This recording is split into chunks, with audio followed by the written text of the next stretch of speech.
राजनीति विरासत से मिल सकती है, लेकिन विश्वसनीयता तो मेहनत से मिलती है। इसलिए किस ट्वीट कर देने से कोई नेता नहीं बन जाता। माननीय तेजस्वी यादव जी, आप विपक्ष के नेता हैं, आप कोई सामान्य व्यक्ति नहीं है। आपके ऊपर महती जिम्मेदारी है।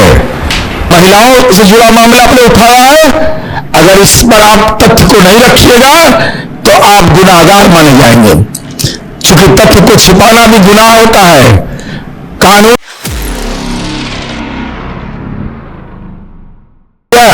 फेसबुक लाइव हमने इसलिए किया कि लोकतंत्र में विपक्ष को जीवंत रहना आवश्यक है। जीवंत का मतलब यह है कि नए दौर में नए तरीके से आप सवाल पूछते हैं, पूछने का अधिकार है, सरकार को जवाब देना चाहिए, यह भी अधिकार क्षेत्र में है। लेकिन आप तो पूछते हैं, जब हम पूछेंगे तो जवाब नहीं देते। माननीय तेजस्वी यादव जी, आप विपक्ष के नेता हैं, आप कोई सामान्य व्यक्ति नहीं है। आपके ऊपर महती जिम्मेदारी है। आप बिहार विधानमंडल में विपक्ष के नेता हैं। आपने संवाददाता सम्मेलन करके यह जानकारी दिया कि 50 आपराधिक घटना के बारे में, जिसका परसों मैंने प्रेस कॉन्फ्रेंस करके विस्तार से बताया था। 19 ऐसे मामले थे जो हमारे दल के कार्यकर्ता या सामाजिक सरोकार के लोग अथवा प्रशासनिक पदाधिकारियों ने जानकारी ली। 19 घटना हुआ ही नहीं है, और आपने कहा कि 19 घटना जो 50 घटना में शामिल है वो। तो हमने यही पूछा था कि कब हुआ घटना, डेट बता दीजिए, थाना बताइए, आरोपी गिरफ्तार हुआ या नहीं हुआ, या आप कांड का ही बता दीजिए किस थाने में कांड है।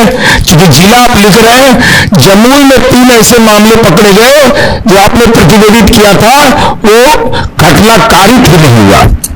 गया में 2 ऐसे मामले पाए गए जो आपके ट्वीट में है, वो घटना हुआ ही नहीं।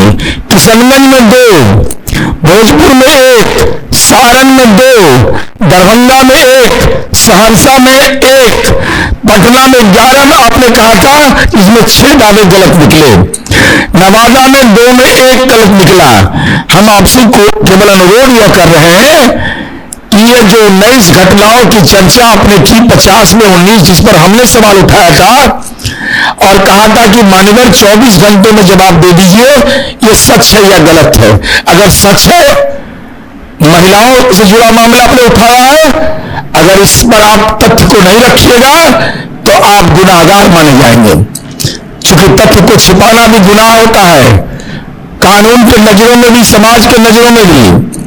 इसलिए हमारा सवाल आपसे है कि 19 मामला जो आपने प्रतिवेदित किया था 50 में, जिसमें हमने दावा किया कि वह पूरी तौर पर गलत है। अगर आपके पास तथ्य है तो आप दिल्ली में हैं, गाजियाबाद में हैं, मुंबई में हैं, इससे क्या अंतर पड़ता है? ग्लोबल वर्ल्ड है, ट्वीट कर दीजिए। 19 दावे जो थे उसका साक्ष्य उपस्थित करिए, नहीं तो यह माना जाएगा कि आप केवल ट्वीट खेलते हैं, इसके अलावा आपको राजनीति करने का आपका कोई और मानसिकता ही नहीं है। आज ट्वीट के बाद मौन क्यों हो गए? वो गंगा दशहरा में तो मौन नहीं रहा जाता है, न उसके पूर्व एक दिन मौन रहा जाता है।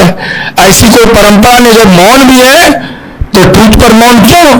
ट्वीट करिए, 19 घटना के बारे में जानकारी दीजिए, क्योंकि अपराध के मामले में आप बिहार की जनता में भ्रम फैलाते हैं। इसलिए वो 19 घटना कौन सा है, कब कारित हुआ, किस थाने का है, अगर इसकी जानकारी आप नहीं दीजिएगा तो हम तो सवाल पूछेंगे। हम तो इस सवाल को पूछेंगे, क्योंकि बिहार को आप अपराध की फैक्ट्री दिखाने का प्रयास कर रहे हैं। क्योंकि बिहार में एक नया वातावरण इंडस्ट्रियल डेवलपमेंट का बना है, वो आपको नागवार गुजर रहा है।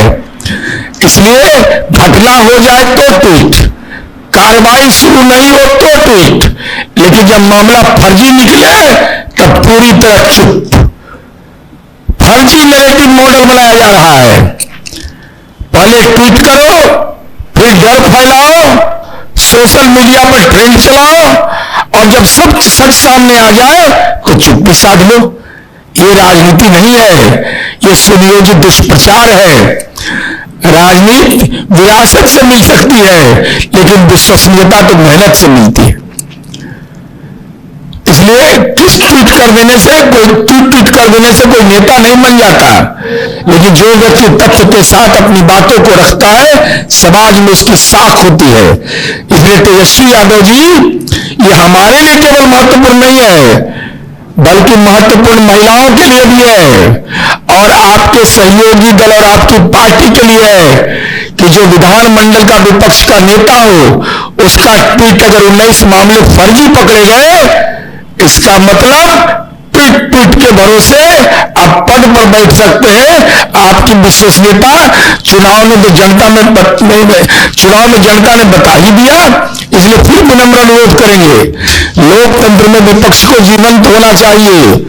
जीवंत होगा, सत्ता पक्ष के लिए सकून होता है कि आप सवाल पूछिएगा तो हम जवाब देंगे, लेकिन सवाल अगर आप पूछते हैं, जवाब हम देते हैं और उस जवाब में हमारा कुछ प्रश्न रहता है, तो आप मौन साध लेते हैं। तो मौन व्रत वाला विपक्ष का नेता नहीं चाहिए, बल्कि सजग, सचेत और सतर्क विपक्ष का नेता चाहिए। ट्वीट का खेल खेलते रहिए, जनता कूट करते रहेगी। धन्यवाद, आभार।